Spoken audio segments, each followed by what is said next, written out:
ఇందులో మోసం ఏందో ఆలోచించుకోమని చెప్పి కోరుతా ఉన్నా.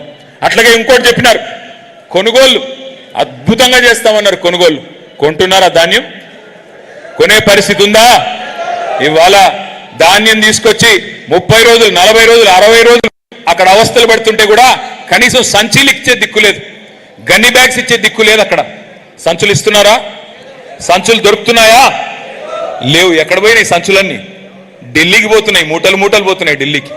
రాష్ట్రంలో రైతు బంధు లేదు, కానీ ఢిల్లీలో రాహుల్ బంధు మాత్రం బాగా జరుగుతున్నది.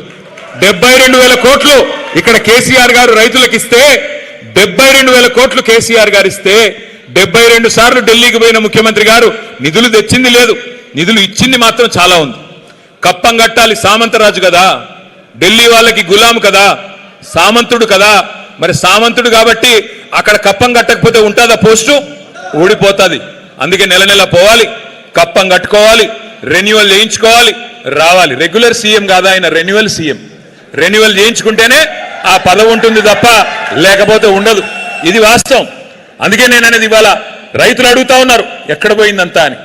సీతారామ విషయానికి వస్తే 2024 15 ఆగస్టు నాడు తుమ్మల గారు మంత్రులందరూ పోయి నెత్తిన నీళ్లు చల్లుకున్నారు. కేసీఆర్ గారు మొత్తం బ్రహ్మాండంగా మొత్తం పని పూర్తి చేస్తే వీళ్ళు వచ్చి నెత్తిన నీళ్లు చల్లుకున్నారు. సాధించిందే ఉంది, చేసిందే ఉంది నేను అడుగుతా ఉన్నా. ఒకటి మాత్రం పక్క, వీళ్ళ వల్ల సీతారామ కాదు, మళ్ళీ కేసీఆర్ గారు వచ్చి దాన్ని ప్రారంభిస్తారు. తప్పకుండా ఖమ్మం జిల్లాలో కేసీఆర్ గారే మళ్ళీ తరిగి మీకు నీళ్ళు ఇచ్చే బాధ్యత తీసుకుంటారనే మాట కూడా నేను విజ్ఞప్తి చేస్తా ఉన్నా.